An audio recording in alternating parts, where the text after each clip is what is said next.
All right, everybody, welcome to Rana's Radar. Yes, I've got a big smile on my face because I am here with Wayne Carini. How's it going? It's going great. It's going great. What a great weekend here at the Triple Crown.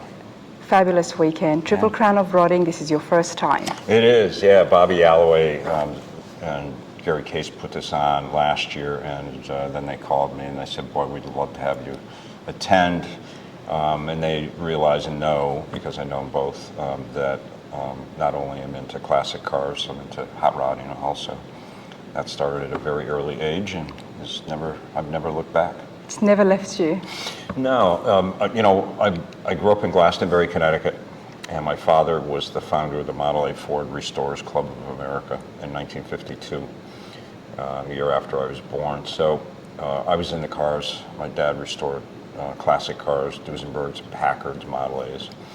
My cousin, who is about 9 years older than I, was in the hot rodding, and he was building hot rods. So my father had a small shop in the family cow barn, and there was a lean-to outside, and that's where my cousin built hot rods. Did you say cow barn? What's that? Cow. Oh, cow barn. Cow. Sorry. It turned it into the car barn, from a cow barn. Okay. Yeah, we had a 300-acre farm in Glastonbury, Connecticut. So it was, so growing up on a farm and then restoring cars with my dad and watching my cousin build hot rods, I became the gopher. Go over there to the refrigerator and get me a beer, get me a wrench, whatever. Yeah. Because I just wanted to hang out with those guys, being older and a little wiser. I think you're a great example of what a lot of the people in the industry is trying to do today in order to carry this culture and hobby forward. Bring a kid to a car show. Absolutely, and that's an important thing. Now, I'm very fortunate. I have a 9-year-old grandson, and I've seen him helping you clean the cars. he's the best. We had two lovely daughters, but never a boy. My older daughter was sort of into cars. I took her to Pebble Beach. She liked it, but yet she's a scientist, and so she's a biology teacher, and so she really didn't grasp it. But now she's given us a grandson, a granddaughter, and a grandson. Oh, you must be so excited. Well, congratulations. He's so over the moon for cars. It's crazy. So, we're passing this forward. Hopefully, I don't know if he'll ever be in the car industry like I am, but hopefully he'll continue his passion for cars.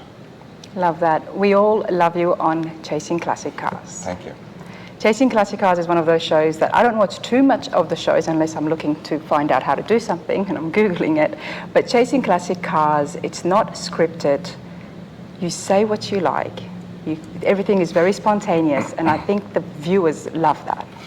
When I was given this opportunity, it was kind of a crazy thing. I bought a Hudson Italia that I'd been chasing since I was 16 years old, and I bought it when I was 52. And it was right in the town I live, Portland, Connecticut. And so there was an article written by my good friend Donald Osborne about that pursuit of that car, and it was called First Love, and it appeared in the New York Times. Wow. And it was a full-page article in the Sunday Times. And the day after that was published, I got a call from a production company, and it was Jim Ostrowski. Jim said, "I'd like to do a TV show about you." And I said, "Who are you? What do you mean? What does this entail?" He says, "Let me come up and talk to you." So within a half an hour, he was in my office. He said, "I just want to film what you do on a daily basis. Okay. I don't want to intrude on your business." I said, "I'm not an actor. So, if you're expecting that." I said, "What does it pay?" And he says, "It pays nothing."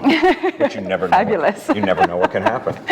So he got the camera out of the car within a half an hour of our first conversation and started filming. And we did an hour special for Discovery and then another hour special, and then they give us the opportunity to do a series. Wow. And so that was 18 years ago.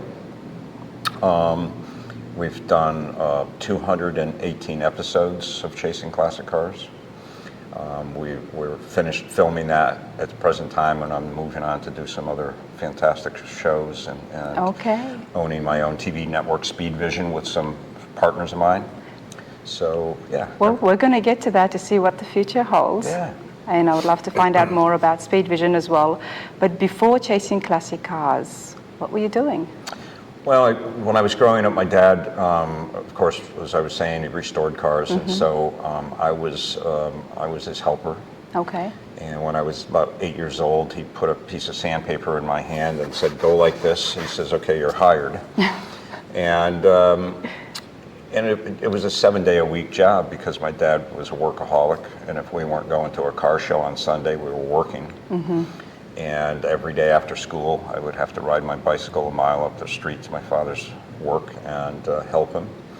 And through high school, I didn't have the opportunity to play sports. I didn't do anything because he expected me to work every day. And I worked on the family farm too, mowed lawns. I was a busy guy. But I went to college. I wanted to become an architect. And an architect? Yeah. Okay. Yeah.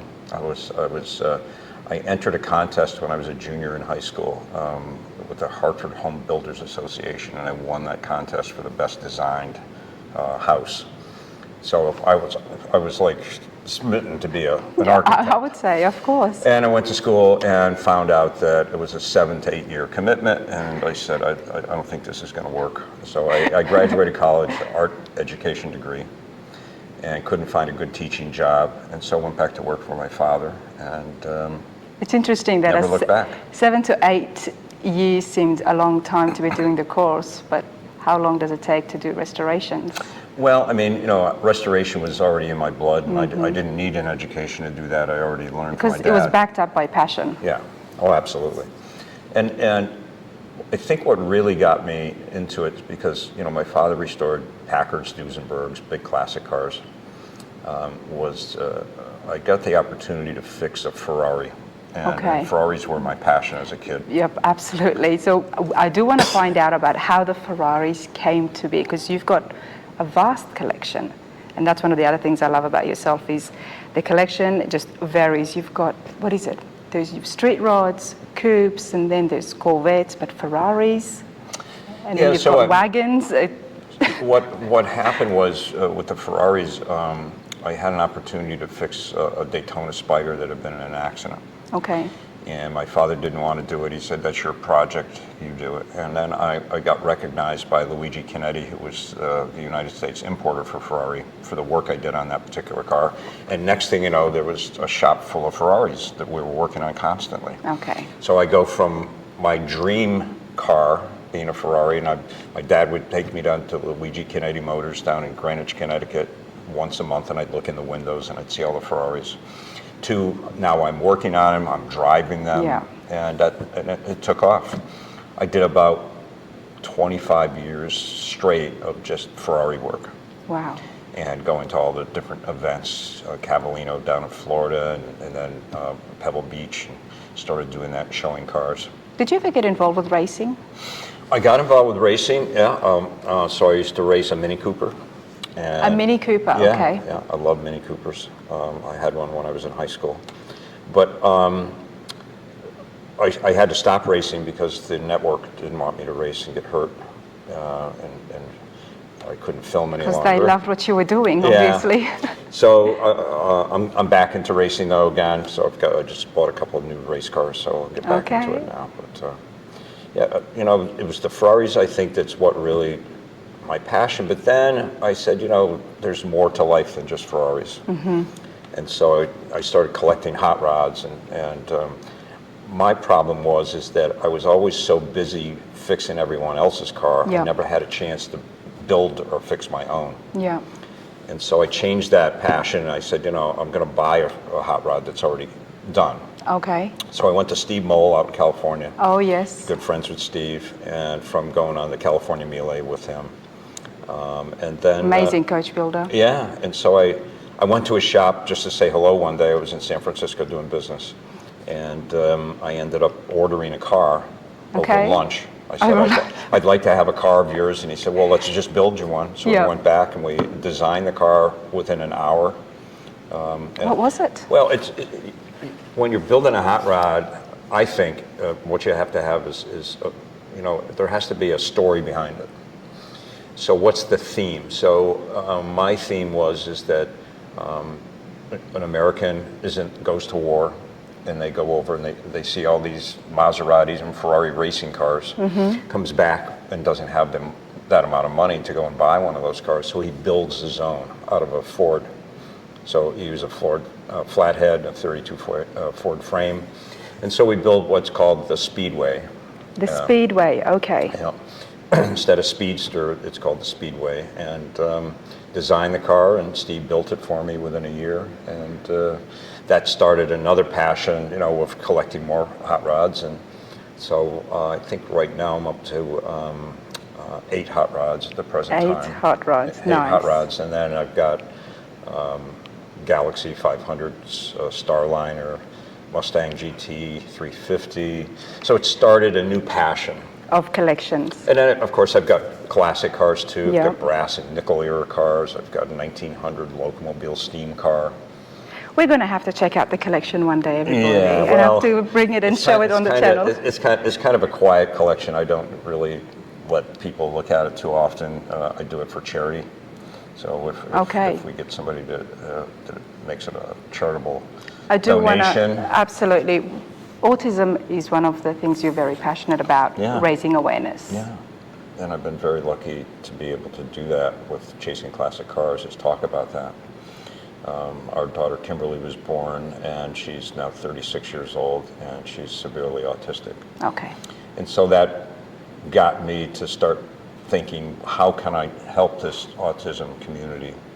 And so I was able to talk about autism on my TV show, and that really helped me personally. But I think the biggest turn of events happened with a car. Again, things happen with cars. So we had gone to see the movie Rain Man. Okay. And it just changed everything for the autism community, in that people didn't know what autism was about. Yep. They couldn't understand it. Rain Man came out and sort of told the story about an autistic, two brothers, one being autistic. Yeah. And people understood it more, you know, and they were able to say, oh, that's what autism is. And that is such a big, one of the biggest things that anybody can do is to talk about it. The more people talk, the more the word gets spread, and more people are aware. It's just so helpful for anybody who has autism, and for the families as well, to have people around you, your peers, knowing what's going on. I mean, my wife used to go to the grocery store with her daughter, and she was making a lot of noise and acting up a bit, and people say, what's the problem? Exactly. She has autism, and they'd say, can I catch it? That kind of thing. So it brought awareness anyways, and so the movie really, I think, changed our lives and many, many other people's with autism families. But about 3 years after the movie came out, a 49 Buick convertible came in on a flatbed, and the driver said, I was told to drop this off, and a lady from California called me, and she said, well, my boss would like you to restore the car.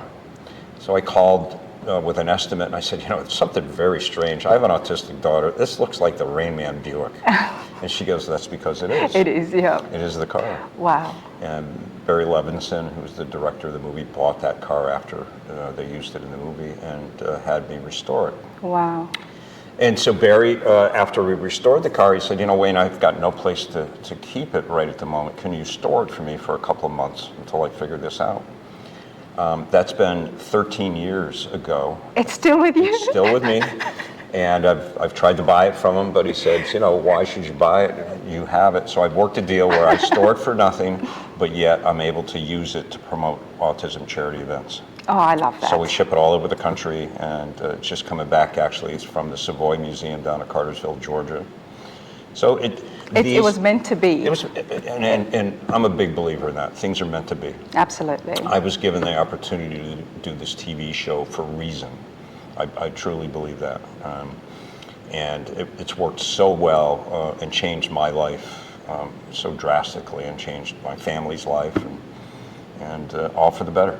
And that's why it is so successful, everybody. Now, I do want to come back to the Italia. You're on Rana's radar, and I love it when people find back the cars that they once lost, or they once gave away, or had to sell to buy a house for family reasons. Mm-hmm. Why yourself, with everything that you have known, and I'm guessing the contacts that you've had over the years, took you so long to find the car?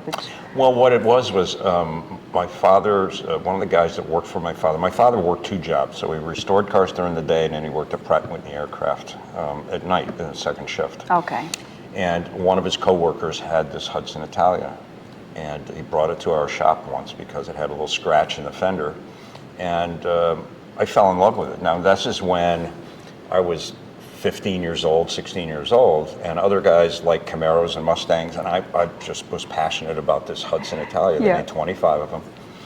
And I tried to buy it from when I was 16, and then the gentleman passed away, left it to his sister, and I was able to buy it from his sister when I was 52 years old. So I kept after that, not just that model, but that particular car. Yeah. And again, things are meant to be. So recently, we put that car in my daughter's special needs trust. We recently bought her a house of her own where she can live when we're deceased. Yeah. And it ended up that I got a phone call 2 weeks after we bought the house. Somebody wanted to buy the Hudson Italia. I was sort of reluctant, and then I said, well, wait a minute, it's in her trust to better her life. Yeah. So we sold the car, and the car paid for the house.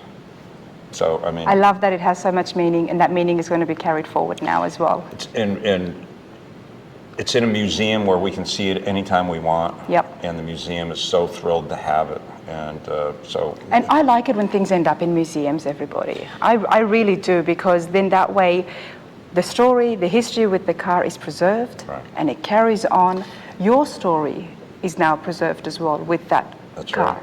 So I'm all for that. It's in a good museum too, because a lot of museums, they'll stuff cars away and put them up on jack stands. This particular museum takes their cars out and brings them to shows and really uses them. So and allows the public to see it. And the museum's in Maine, in Arundel, Maine. It's the Maine Automobile Museum. And we go to Maine on vacation every year, so now we go to visit the car.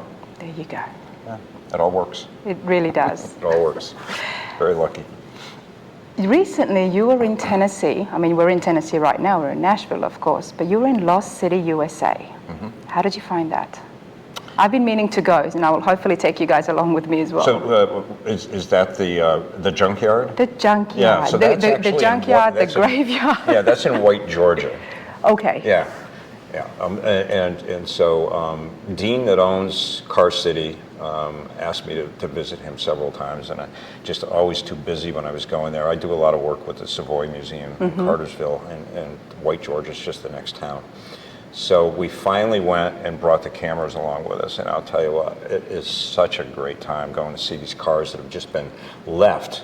But it's like a junkyard. How did you feel seeing them? Well, as someone who's out there always restoring the cars and saving them, I guess as we all say, you go into a place where they're all just sitting, there's trees. It looks beautiful, but somehow I get the feeling it's a little bit eerie as well, because I feel they all need to be rescued. Well, they shouldn't be sitting there. These are cars, though, that were damaged in accidents. Yep. So most of them, and so they buy them. You know, they go to an auction, they buy them. And Dean just puts them there, and now other people come and are able to see them, and they're in that state. So they're not able to be restored? Some could be, but most of them are pretty damaged, so you wouldn't want to restore them. So so it's very, I mean, entertaining to go, and he's a true character. It's on my list. I've seen so many videos of it. Old Car City. Old Car City. White, Georgia. Yeah. White, Georgia. I'm still trying to get all my states right, everybody. When I think it's only a few hours away from me, I think it's still in Tennessee. Yeah. No, it's close by. Well, you know, recently on the channel, you all would have noticed there's a lot of classic cars for sale. I've been traveling around to so many different dealerships, trying to get you guys to see the market, see what's going on if you're looking for something as well. Now, so I want to ask you about F40 Motorsports. Yeah. So that's our car dealership. I owned an F40 Ferrari, and when I bought the building that we're in, I needed money to do that, and so I had to sell my Ferrari F40 to be able to buy the building, and so that's why it's called F40, because that car paid for the building I'm in. For the building, yeah. And I was passionate about that car. Unfortunately, the prices escalated dramatically after I bought the building, and I was never able to buy another one back, although I could, but it's just It doesn't make a lot of sense. But we buy and sell cars, and we restore cars. So that's what the show is a little bit about, is the work that we do on the cars in our restoration shop, and then the sales. So it's is it specific to any genre of cars? No, actually, it's cars that I like. Okay. And so if I don't like a particular car, I'm not really passionate about it. It's tough for me to get excited. Get excited, talk positively about it. So it's basically, if we buy a car, it's got to be something I like. And I tell that to all my customers. I said, buy what you truly love, and don't worry about, your neighbor says that this particular car is a better investment than this one, because if the world goes to zero tomorrow, financially, you better love what's in your garage. Exactly. You're going to have to keep it. And you're going to have to look at it all the time. That's right. So buy what you love, and don't pay attention to the market, the trends, or anything else. Just buy what you love. Love that. Here, Triple Crown Off-Roading is where we're at, and there is some awesome builders here. Oh, man, I'll tell you. We had you on the builders panel as well, which was, I think, it was just a real treat for everybody. Well, it's a treat to be able to give back to our fans and the people that respect us. That panel there was probably a panel of the best custom car builders in the world. Absolutely. And not to say anything, Australia, where you're from, we've got fantastic builders down there. They're so talented. Absolutely. And they're all over the world. There's very talented people. We are just in this little spotlight here in the United States, and with television shows and stuff. Dave Kindig was there, of course, Chip Foose, so many other. I sat next to Posey, and such great hot rod builders, the Ring brothers, just everybody. It was a fun table. It was a fun table. We had a good time. It was kind of hot there yesterday, and so being in a 90-degree building and signing autographs for 2.5 hours. You guys were amazing. Yeah, it just kept going down the line. Not one of you's budged. And until we were looking no one in the lines. We looked at the line, it kept growing. Instead of getting shorter, it kept longer. So, but today we'll be doing the same thing from 3 to 4. It's going to be a cutoff at 4 o'clock, because they start the awards at 4. Absolutely. Yeah. Car shows is what happens here on the channel, and we always want to keep encouraging that. What is something that you can tell the younger generation, the younger builders and people out there wanting to put on car shows? Because I'm very positive, about everyone starting it, whether big or small. If you want to start a car show, start it up. Continue the community. A car show is a big undertaking. This one particularly, we're here at the Nashville Super Speedway, so they have to rent the property.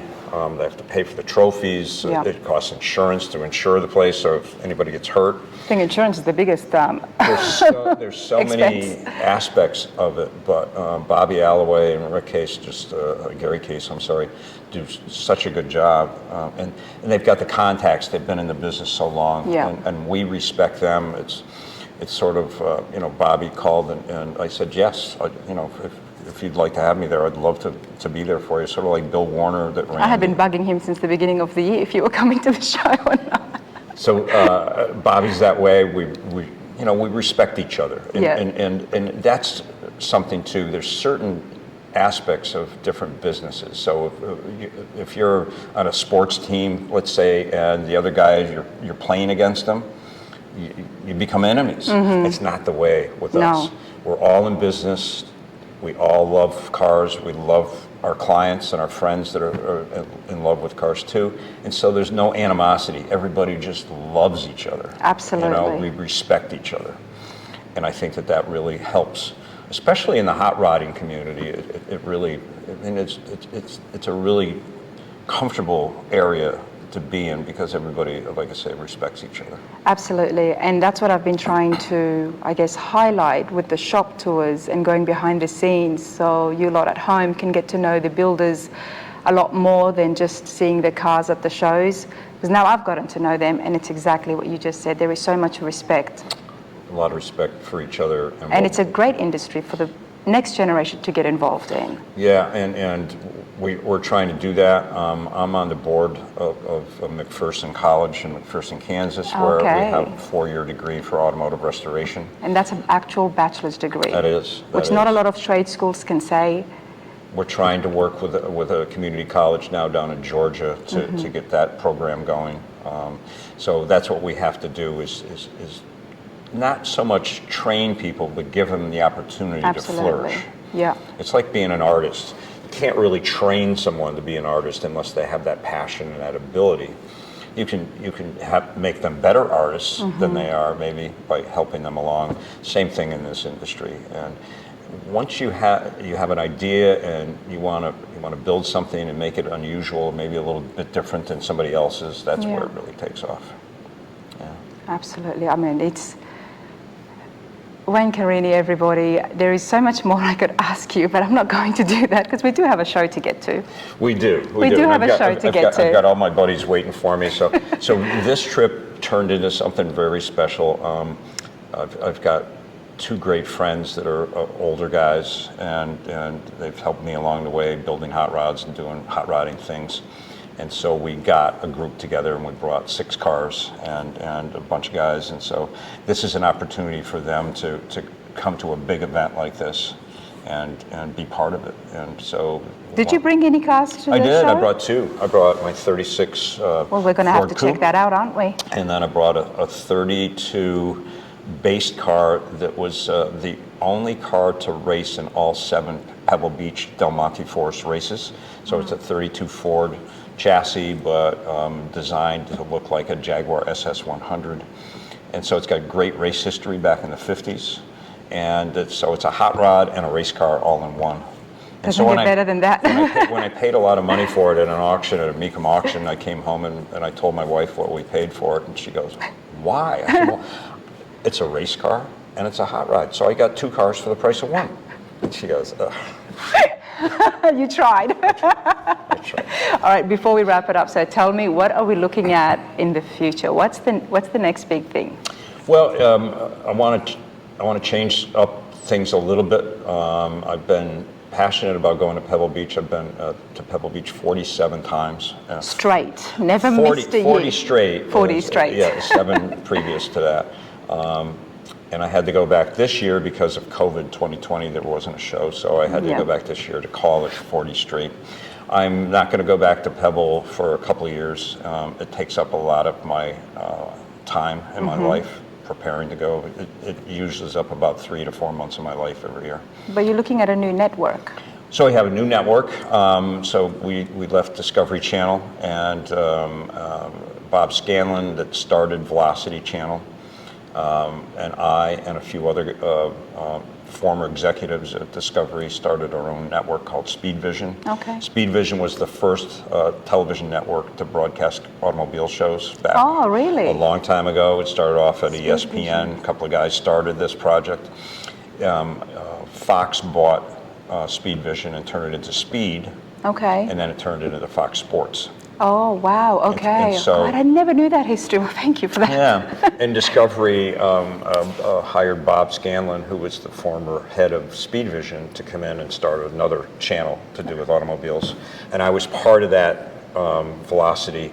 So our show was on another HD network that they had, HD Theater it was called, and then we moved right over to Velocity. Okay. And so when Motor Trend bought Velocity, Bob Scanlon retired, and I said, "I know you're not going to retire." So he called me and said, Speed Vision's copyright has run out, and let's grab it. So we did. And so we're doing, our network is streaming on most streaming platforms right now. And we've got some other cool things up our sleeve. I've started 2 new TV shows and a podcast. Okay. So I'm not slowing down, but I am slowing down to the aspect that chasing classic cars kept me away from home about 180 to 190 days a year. Wow. We were filming, we were doing appearances all over the country, and I don't want to be on the road that much anymore. I'd like to do 6 to 8 episodes of each of these new shows. And what can we expect on the shows? One is On the Road with Wayne Carini, where we go and visit collectors and car builders. And Okay. it's not about me, it's about them. I don't want it to be about me at all. I just want to be the person that's asking the questions. And then I've got another auction show that we're working on right now. I can't really talk too much about that, but it's a very exciting project. And then we have Talking Classic Cars, is a podcast that I do with Jay Ward. Yep. Jay is the head of Pixar Studios' Cars franchise, and so he and I are good hot rod buddies, and that's how we got together. So yeah, lots of things going on. I want to go to Goodwood. I want to go to Essen. We're going to go to Villa d'Este with a car in 2026. So it's a There lot. is no slowing No, down. there's no slowing down. You know, At all. People say, when are you going to retire? I said, What for? Why would you? I'm already retired. I mean, I'm doing what normal people want to do when they retire. When they retire, Right. exactly. And I'm doing it now. Everybody, that is some awesome stuff that is coming up in the near future, and some of it that is already happening with the network. And I'm just so glad to find out about it, because we don't want you to slow down. We need this to continue, and the fact you're going to be hitting some different car collections and car collectors, I love doing that, so I'm excited. Well, you know, car shows are tough to put on, but they're easy to go to. So. They are. I'll never put on a car show. I'll go to it and chat to everybody and find out the stories behind those builds. But Wayne, it has been such a pleasure. Thank you. We're going to go Pleasure and is all check out mine. some of the cars that you've got here today, and that will be in a separate video, because this was about getting to know Wayne Carini. Thank you so much. Absolutely. Thank you. Have a great day. Good morning again. Good morning again. Good to see you. Good to see you. So these are the guys that I came with. Al's cleaning his car. Hi there. How's it going? I'm next, Al. Right down there. I love the fact you didn't just come by yourself. You didn't just bring one car, but you've got a whole group of friends here with you today. Yeah, we brought 6 cars and some of my friends. Al's a local guy to us, good friend, and Jimmy over there, they're actually cousins, so this is Jimmy's Jimmy and 32. Al are cousins. Okay. Next door to each other, too. We're going to I definitely want to ask more about that. Al grows tobacco and right in the Connecticut River Valley, then has a brewery. Hops on the hill. Okay. We'll definitely have a chat with Jimmy and find out more about his 32. Sure. Go for it. Jimmy, how are you today? Good, good. How are you enjoying yourself here at the Triple Crown? It's pretty nice. It's pretty nice. You know, You pretty- guys have got a pretty good spot. Well, no, we're not in there, but we picked the spot yesterday. And we figured this is a good place to camp out. I think it's a great place, because look at this. You've got the crowds in front of you. Right, All of your friends are all lined up. I mean, you've got a beautiful right. selection of cars here. Thank you. Tell me about your 32. What would you like to know? I've owned this car. I bought it in 1960, Okay. and I registered in 1962, and I've owned it for over 60 years. 60 years. I have to read the sign on it. Let me have a look at this sign, Jim, before I come back to you. The Ford Hot Rod 3-window coupe powered by 383 cubic inch. Okay, beautiful Chevy 58. It's a V8 with 500 horsepower. Okay, tell me about that. How did you get that up to 500 horsepower? I didn't. I had the motor built. It's a blown 383 with a blower on it. With a blower on it. Yes, I had somebody build it, and it runs good. It was dynoed out, just a little bit under 500 horsepower. You guys know that I like the blower cars. All right, This is it. we're going to get to the engine in just a minute. You've owned this for such a long time. Yes. How many times has it been restored? 3. 3 times. First time I'd done it, it was like a brown with black fenders, Okay. and I did it like maybe 10 or 15 years later, dark green with black fenders. Okay. In the car, I put it away in the garage for about 10 years and pulled it back out, and I figured I'm getting a little older because I'm 81 now. And I said, I better get on this stick and finish it for the last time, and I just did it over. This is 10 years on it now. 10 years ago it was done like this. It's beautiful. 10 year, did it 10 years ago, and that's it. One of the things that's really appealing to me is the louvers on top of the hood. Right. There's a certain pattern happening here, isn't it? Well, I wanted to put the regular full hood on it. without Okay. the louvers. But with the blower on it, You need a lot more of air. heat, Yep. and it needs more air. So I had to go with this one. I didn't really want to put it on because I like the stock plain hood. Okay. But I more or less twisted my arm and I had to put them on to let the heat out and whatever. You know. And there's a lot of subtle changes on the car. That I'm trying to pick, and what is the subtle changes? Because it looks like a stock 33. 32. 32, sorry. These are 32. 3. These are 33, yes. The bumper brackets have been shortened, the bumpers pulled in. The headlight bar has been dropped, you know, sectioned out, cut, redone. The King Bee headlights are real old school headlights, and they've been done over. So when I drop the headlight bar, it moves the pivot point for the bolt on. It would have been straight here. So now you put it on and it's tipped. Well, you tip it, then the emblem is off center. So I had to take the small stuff. It is the small stuff, I had to take isn't that, it? put it back on straight, you know, little stuff like that. And then it's been chopped 2.5 inches. Okay. The rear taillight has been, the stanchions have been cut down. They're usually, it's subtle, noticeable. If you see an original one, they're up a little higher. Mm-hmm. I cut 1 inch out of them and lowered them down. Small, and the rear bumper's been tucked in too also. So, and I personally myself don't like third brake lights, but being the car the way it is, people when they're behind you, you get nervous. They don't want to get. Oh, there is a brake light there, yes. So, you know, people when they get behind you, they don't look down. Yep. So I figured the third brake light would be right there, and I got the thinnest one I could find. I was. So it's not really noticeable unless you really look, because I really don't like them. But Yeah. I figured for safety, if somebody doesn't rear end me, I put it up there. And then I don't like billet stuff neither, so I put the billet license plate, but I buffed it all down so it doesn't look billet aluminum stuff. So I like old school stuff. Old school stuff. Tell me about your friendship with Wayne. Oh, I've known Wayne. I used to hang around with his father. And his father and I used to go to lunch and whatever, and we'd go down the shop. And I knew Wayne since he was a little kid when his father had the body shop. And I remember him running around with his little Mini Coopers when he was Yep. you know. And his father and I used to go to lunch. His father passed away, but maybe 3-4 years ago now. He was like 93, I think. Mm-hmm. So we got along good. That's how I know. That's how you know. And I've done a couple of cars for Wayne. Okay. At my place, and that's it. We have a good friendship. I've known her for years, and that's it. Love that. Well, I do want to see that blower inside you there. do, huh? Okay. I do. Can I have a look inside the interiors? Yeah, you're stuff in here. Beautiful suicide doors, a mild chop. And I try to, I wanted to keep the basic original pattern of the seat. That's the original patterns. And it's Nice. like wool, what they used. I mean, basically the car it's an original piece. This is a Henry Ford. It's not a Brookville. It's a real one. It's still, of course. And then on the inside, that's a 32 Auburn dash. I cut down, remanufactured the whole thing and put that in. The steering wheel's a 39 deluxe wheel. I put a column shift in it with a 700R Ford transmission.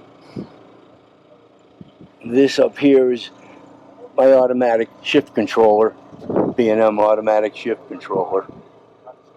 So An it's got, automatic shift controller. Okay. so it's basically old school, plain simple, but it runs. Yet hot rodded to the max. Right. I mean, I couldn't stuff any more in here.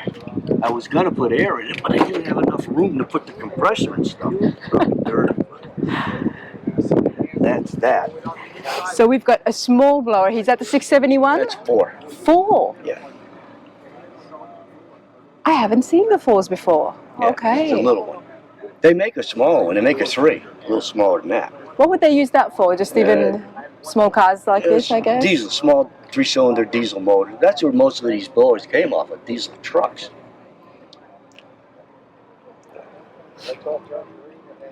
Blowers have been around for a long time. Oh yeah. That's what used to make the power years ago. And it took, to me, drag guys used to use them way back. You know, in the 60s, 70s, 50s, they started using the blowers. But it took General Motors and all these years to figure, where the hell were they? I mean, now they're starting to put blowers on all these new cars. I mean, they've been running them years ago. So how long did it take them to catch up? to find out that these things make power, you know? And even today, we love them and we see them so much. Right. We've got blow-up parades, we've Yep. got the Pro Street guys. Right. It's Exactly. a lot of fun. The crowd loves it. I love the Oh noise. yeah.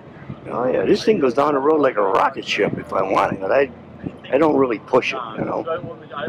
But no, it's functional. It drives. I run it. Drive it all over. Love that. Car's got dings and dangs in it and whatever, but I use it. But you use it. Right. Beautiful 32 Ford, Jim. And I got, the Heights front end in it, independent front end, because I had the old buggy springs in it for years, but and they rode like a, today they make a lot of newer transverse springs that are better, but I put the Heights in it, independent, so it rides a lot better. To me, a full fended car, you really don't see it, so I can live with that. And that's about it. So the 32 Ford would be your favorite car of all time? 32, 33, 34. This is my cousin's. We did this one. You guys did it together? Yeah. If you look, it's probably basically the same wire wheels and stuff on it. But yeah, this is a nice car. Well, let's go and say hello to Al. Yes, go right ahead. Jimmy, thank you for that. Enjoy your day. You too. Hi there, Al. How's it going? Hey, good. How are you? Good. How are you enjoying yourself at the Triple Crown? Loving it. Loving the weather. Loving the cars. It's a lot better today than yesterday. Yeah, line of heat, but yeah. Oh, it was very hot yesterday. A little bit more comfortable today. So yeah, having a great time so far. What have you got here? So this is a 1934 Ford 3-window. It's all original, all steel. Car's been in my family for, since 1959. Oh, wow. Okay. Restored it probably, let's see, got on the road in 2016 after 10 years of restoring and making it look like it does. Whose was it originally? Was it Dad's? It was my dad's car. It sat in the garage from like 1959, 1960 until about 2007. Didn't look like this. No, because I mean this looks very nice and new as well. And my cousin Jimmy, who we were just talking to, he helped me with it, and it took about 10, like I said, about 10 years to go through the whole thing. Body work, engine work, I mean everything. Well, we know that Jimmy's done a little bit to his Ford. He's got the blower in there as well. What engine do you have? So I have a small block Chevy in here. Okay.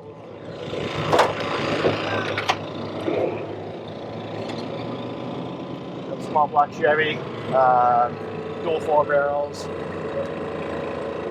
Nice. Automatic transmission, 4 9-inch rear. Goes really well, handles well, 70, 80 miles an hour down the road like nothing. Now, are you just persuaded by liking this because of the company and the family that you grew up in, or do you have some other favorite classics as well? Well, I like the old 30s, 40s hot rods, this style body, but I also am big into trucks. Trucks? Okay, talk to us about trucks. So I have a 1955 Ford pickup truck. Okay. That is more patinaed looking than it's not all shiny and chromed out like this, which I love that look. So I like the shiny stuff too, but I also like the patinaed, and I love that. Putting them next to each other side by side would be a sight to see. Street rod next to the patina truck. Yeah. It's all updated running gear, engine, transmission, but on the outside it looks like an old farm truck. Love that. Sometimes it's big. It's so trendy these days. Sometimes that's more fun to drive around than this is. Absolutely. So yeah, I like all the older, like pre-40 cars and trucks. I like that style. I like the big fat fenders. I like that look. So that's kind of what I'm collecting. Well, we're glad you're here because there's a lot of trucks, there's a lot of street rods and hot rods here today. A lot of beautiful stuff here. Have you had a chance to go have a look at some of the cars yet? We did yesterday. We Yep. walked around, but I'm sure there's some different stuff here today. And as soon as we get things all cleaned up here, we're gonna venture over there and see what's new there. I'm glad I caught you before you left. Okay, great talking with you. Awesome. Thanks a lot, Al. Okay.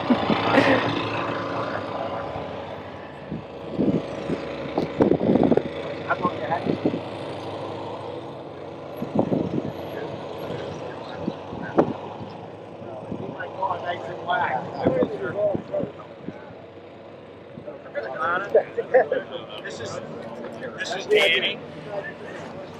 Hi there, Danny. Hi, nice to meet you. Rada, nice to meet you. This is his hot rod. He just bought this out of a barn about 3 weeks ago. Oh, Danny, can I give you this mic, please? Sure, sure. And you're going to love his accent. Yeah, it's very heavy. Long Island. It's a little on the thick side. Where are you from? Which state? I'm from New York, New York. from Long Island, New York. This made me smile. This gets me excited, okay? I love the beautiful finished cars. I'm walking down, I'm like, okay, what's happening here? You've just bought this. Yeah, I found it in a garage in Connecticut, and the guy bought it in 1968 from the original owner. And it's kind of sat for like 20 years in a garage, and I found it. So it's an original 33, which is super rare because they didn't make too many 33s, and most of them been destroyed, you know, racing or whatever. Yep. And it was hot rodded in the 50s. Okay, talk to me about hot rodding in the 50s. What did they do at that time? What they did was the low budget guy, especially in the New York or Connecticut area, would have went into Canada and found a Canadian flathead with aluminum heads in it because he could have got one out of a junkyard. And they were more, you know, that was a high compression motor. I put new carburetors on it because the old ones were dead, just to make it run. I still have the old ones. And get it here. It had Lincoln Zephyr gears and a 39 3-speed tranny.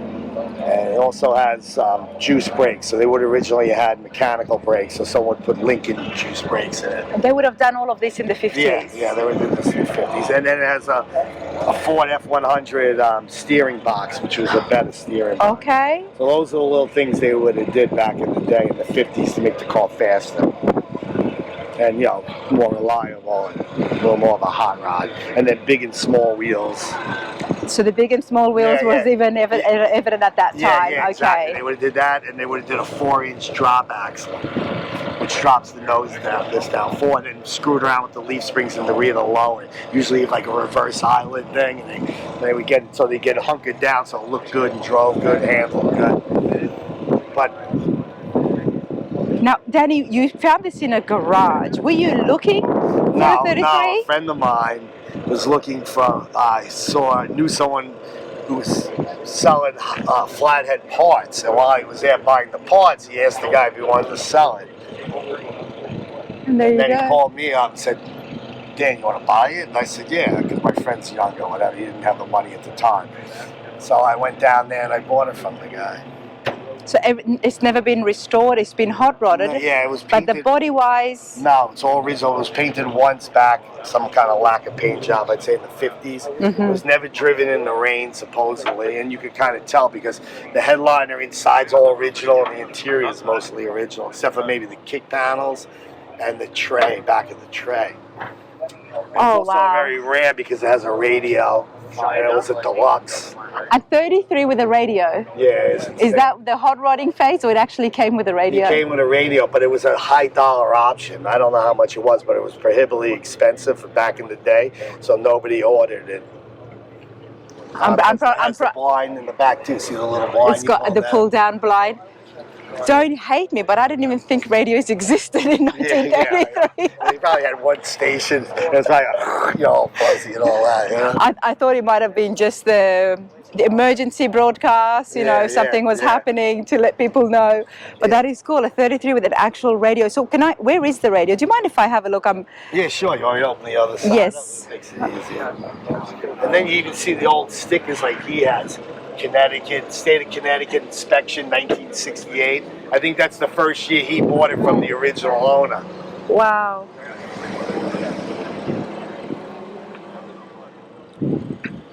You know, these things make me smile a lot, everybody. Oh, yeah, because it's a time capsule. It is. It's an absolute time capsule. Look at this. Look at the wear on this. Time capsule. Okay. So this is the radio right here in the middle? Yeah. That's the radio, and then the speaker's down below. All the way down low. Okay.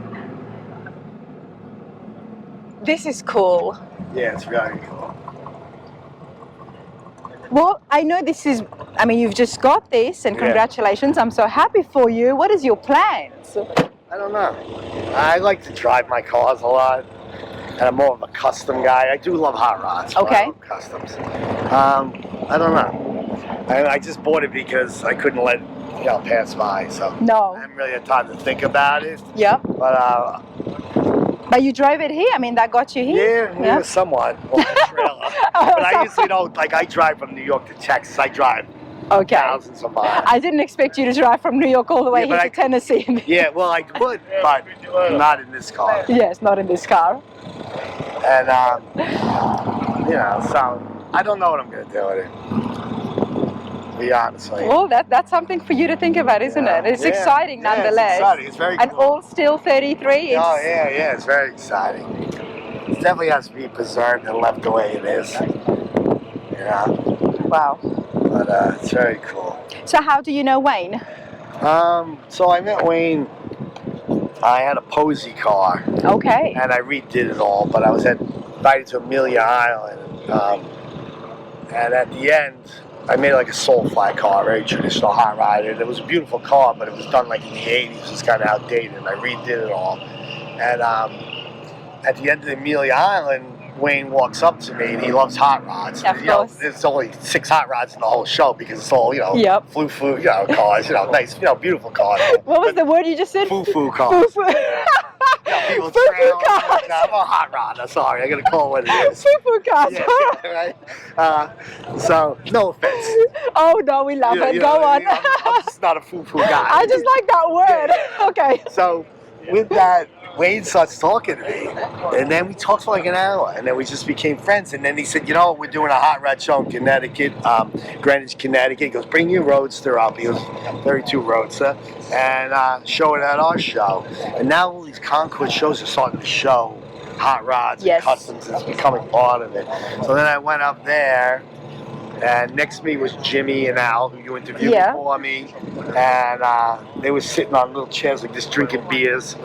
And I started drinking beer with them. And that's just what happened. They're not foo-foo guys either. They're not foo-foo guys either. There were always 3 foo-foo, un-foo-foo guys there. Is that a New Yorker term? No, Is this no, it is in New York, but it's more, whatever. I don't think everybody says that. Foo-foo, I love it. I just make I want to use that. Yeah, and we started drinking beers, hanging out, talking, and we all have similar, common ground. And then I slowly, saw Wayne again and again, and these guys, and I became good friends with them. And that's just how it happens, isn't it? Yeah, it's all about the cause, right? And we have something in common, and we have the traditional hot rods and customs, and that was it. Nothing brings friends together, people together, than cars, and especially classic cars. Yeah, exactly. Danny, you're awesome. You too. Thank you. Thank you. Thank you very much. Nice bunch of friends you've got, Wayne. Yes, I'm lucky to have good friends. That's what life's about. Well, let's look Family at and friends. That's it. Well, let's look at one of your own personal cars. Yeah, so this is my 1936 Ford 3-window coupe. It was built in Connecticut by a local guy that owned an oil company, and he did such a spectacular job. So I went to a hot rod show, I saw this car, and I asked the guy if he'd sell it. He said, yeah, I think he'd sell it. I said, well, how much? He said, well, give me an hour, come back, and I'll think of a price. I went back in an hour, and he says, I'm very sorry, I sold the car about 15 minutes ago to somebody else. No. How is that fair? I couldn't believe it. So I found out about 5 days later that the guy I went to the show with, Danny, bought the car. Danny, we just met. Danny Foo-Foo guy? Danny the Foo-Foo guy. He bought the car. He didn't know I was interested in it, because when you're a hot rod guy or anybody, you never say, hey, I'm looking at that car, because you think somebody could hear about it. Next thing you know, they buy it from under you. I didn't know that. Okay. So Danny bought the car, and I said, oh, it's all right. You didn't know I was interested in it. So I said to him, please sell it to me if you ever sell it. Well, 2 years later, he called me and he said, I bought this Hollywood hot rod called Ruby, and I'm going to sell it at 36. So I bought it from him. So yesterday, he's over there crying on the car like this, like, why did I sell you? He wants it back again, but I gave it to my grandson. So yeah, he's not getting it back. Sorry, Danny. Well, he's going to have to negotiate with my grandson. Another prime example. Do not give it away. Do not sell it. You will regret it. That's right. He regretted it. But we're good friends, and he can use it anytime he wants.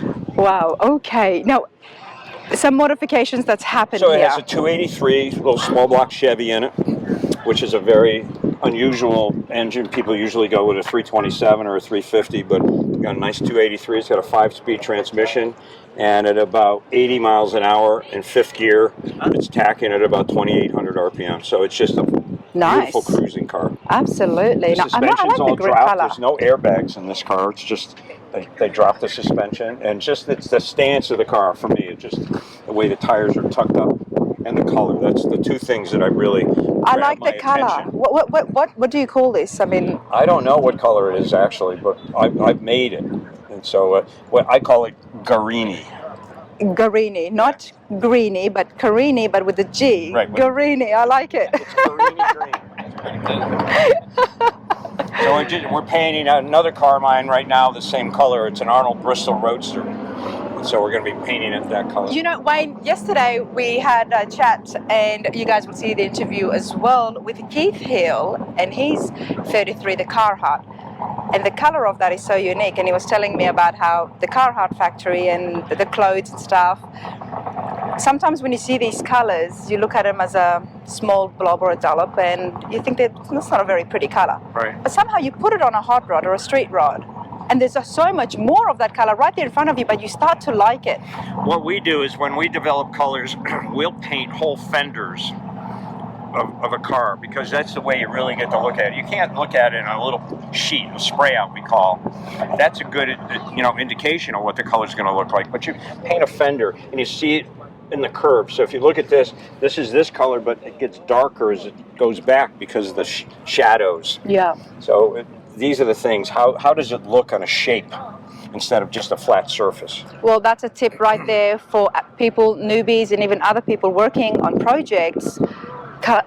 Paint a big piece. Yes. Like a fender or something to see the color. Fender, door, whatever. We like to use fenders because they're rounded, and it's a better way of telling, because you can see the color changes. You can see it here, but down here it looks darker. Yep. As the sun hits it in different angles. And that's what really shows the car shapes so well. It's a unique color like that. Beautiful 36 Mercury. Can I peek inside at all? It looks Actually, like it's a Ford. It's Mercury hubcaps on it. Just why do you people do that to me? You know, I'm trying to learn. You know, I pride myself in picking out things. Hot rodders use different components on the cars that don't have to be. When I walked up, I knew it was a Ford because of the front, and then as I'm talking to you, I'm like, okay, this is a Mercury rod. I don't get it wrong. That's okay. We're trying to throw you off a little bit. I know, you're terrible. Let me have a look inside here. Sure. Oh, this is nice. Who did the interiors? A local guy in Connecticut. And then when Jimmy had it, he Jimmyized it a little bit, and he put the heater down on the bottom there, which is actually a cover for the fuse box. It's not really a heater. And we got a period signal light switch in there that really looks cool. Gear shift knob, Jimmy changed. Just some little touches to make it your own, I guess. Exactly. Did you do some touches yourself as well? Oh, I changed the oil. It's perfect. The car's perfect. It is. If it's perfect, don't mess with it. I was going to paint the wheels. Yeah. I was going to paint them a darker green, and I said, no, actually the black wheels. A darker green? Yeah, the black wheels really make it. You know, it accentuates and it sort of blends in so that you're not really looking at the wheel itself. So sometimes you can overdo it too. So if you stand back and you look at it and make a decision sometimes based on what your likes are, but yet maybe it doesn't work. I like it. I'm glad you didn't, because just the Mercury hubcaps is enough for the wheels. Because the body, like you said, I mean, it's on coilovers. It's been dropped down. It's got a little bit of a stance happening to give it that hot rodding appeal that we love. It does. It's beautiful. Thank you. It's beautiful. I've had such an amazing morning. That's great. Well, hopefully we can meet over at the car capsule booth, and I'll show you another car that's a hot rod, like I explained to you in the interview, hot rod and a race car all in one. I'm happy to walk now. Let's go. Let's go. Just tell these guys I'm going. I'll be right back. Absolutely. Steel plates, little boots like this. I always like to check out the vendors for you guys at home so you can see what's happening at the car shows. the awesome thing is I've got Wayne with me now, and we have seen the car capsule before. I love the whole concept behind it. Before we look at that, because that is killer and I've never seen anything like it. Wayne, tell us a little bit about car capsule. So car capsule is a storage unit where these blow up, compressed air. These pillars are solid, and then fresh air travels over the complete car. I was at SEMA about 10 years ago.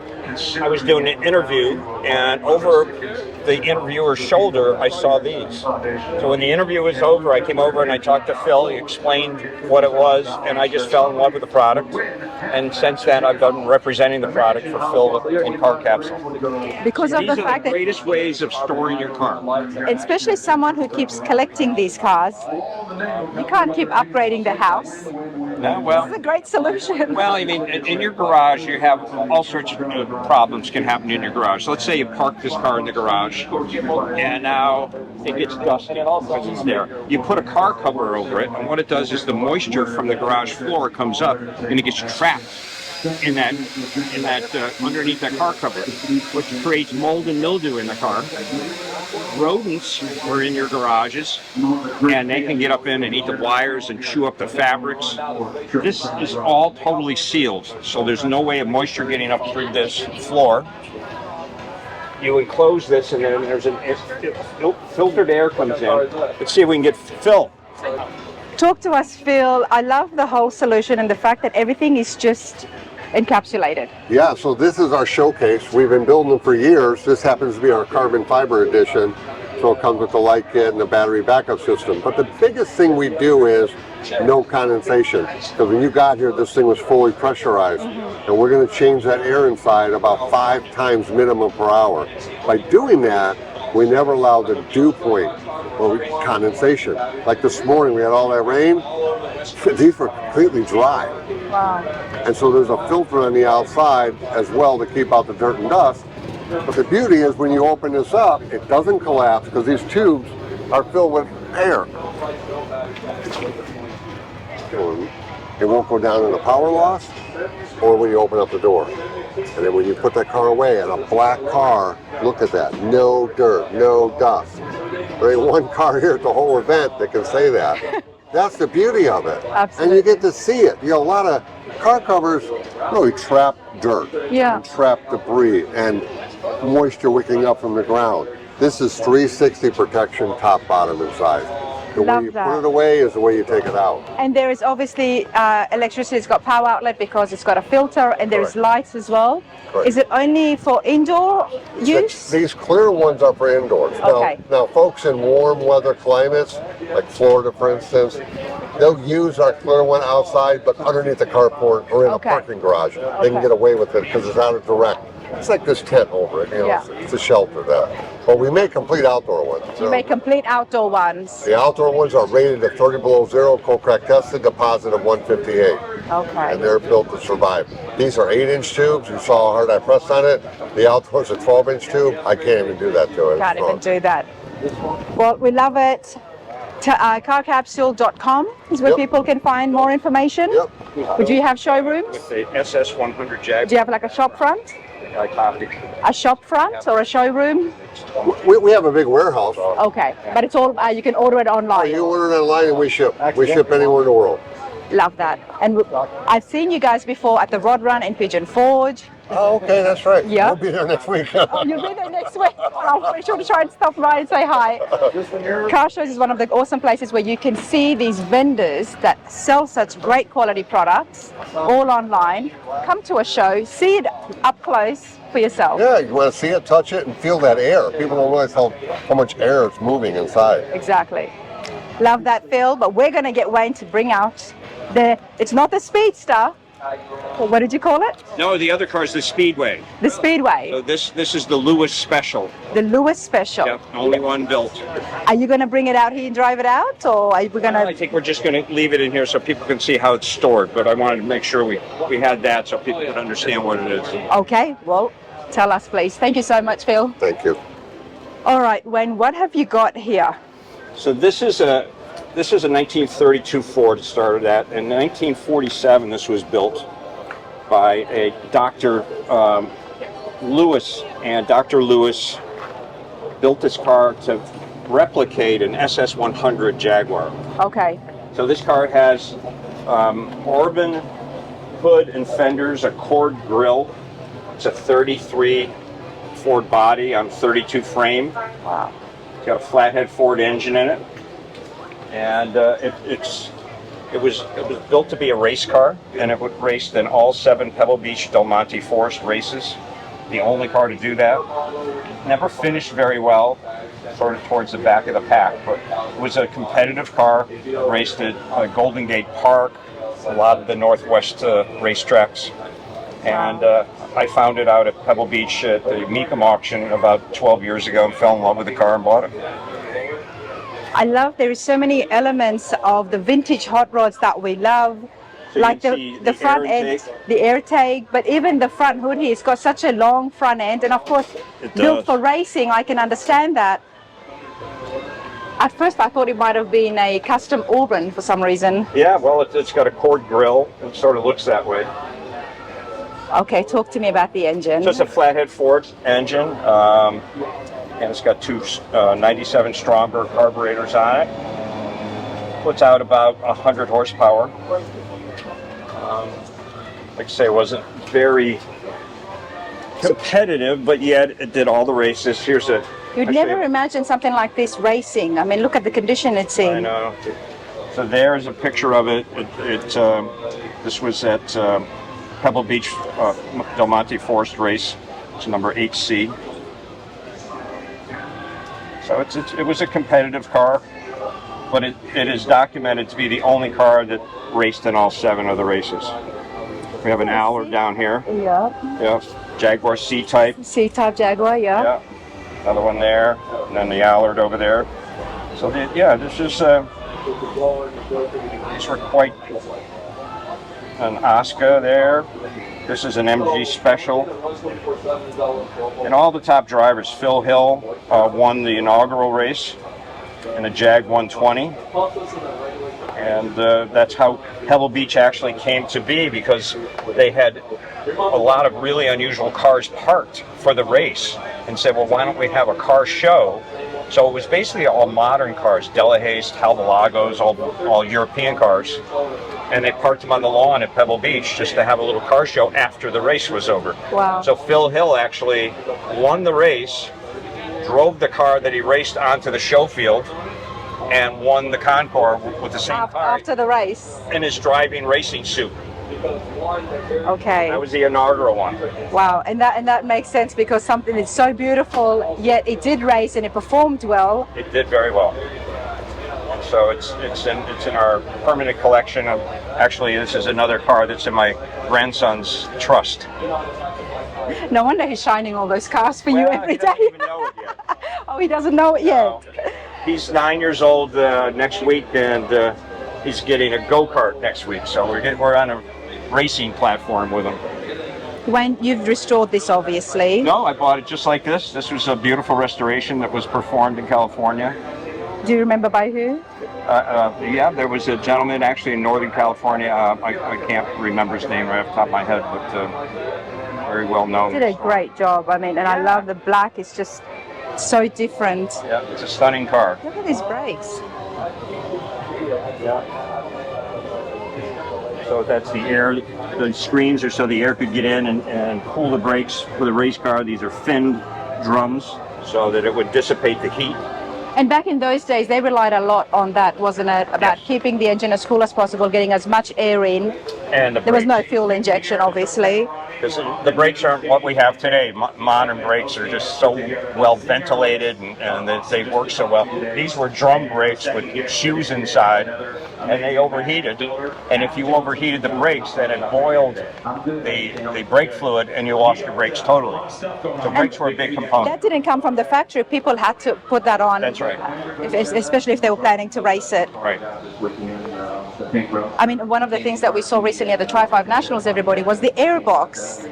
the Corvette that came out with the airbox, and I thought that was fascinating. And I thought to myself, why was it not existent for everybody else, for all the other cars? Well, what would, with hot rodding and racing, it was all innovations. And so the innovations were what caused cars to be better all the time. But it was experimenting. These hot rodders and race car drivers, they were experimenting with so many things. Today, I mean, computer designs a lot of this stuff, but these guys are just building things by hand and trying them. They had no idea if it was going to help or not. I mean, didn't the whole automatic transmission come from racing? Yeah, well, you had your pre-select gearbox, so you could select the gear that you want to go to. So you're coming into a corner, you know the corners ahead, you know you want to downshift to second gear, but you want to have both hands on the wheel, so you select second gear. You got to the corner, you pushed your foot in on the clutch and you let it back out, and it automatically dropped to second gear. So you pre-selected the gear before you got to the corner.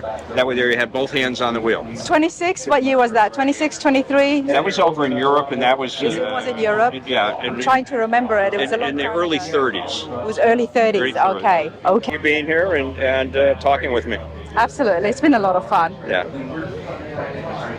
I'm going to walk you back over to your friends. No, actually, we're meeting right here, and then we're going to head over to see the cars on the other side of the street. Enjoy the day. The weather is so much more better today than yesterday. You're going to have to lose that jumper soon as well because the sun's coming out. I'm going to take it off right now. Thank you. Thanks, Wayne.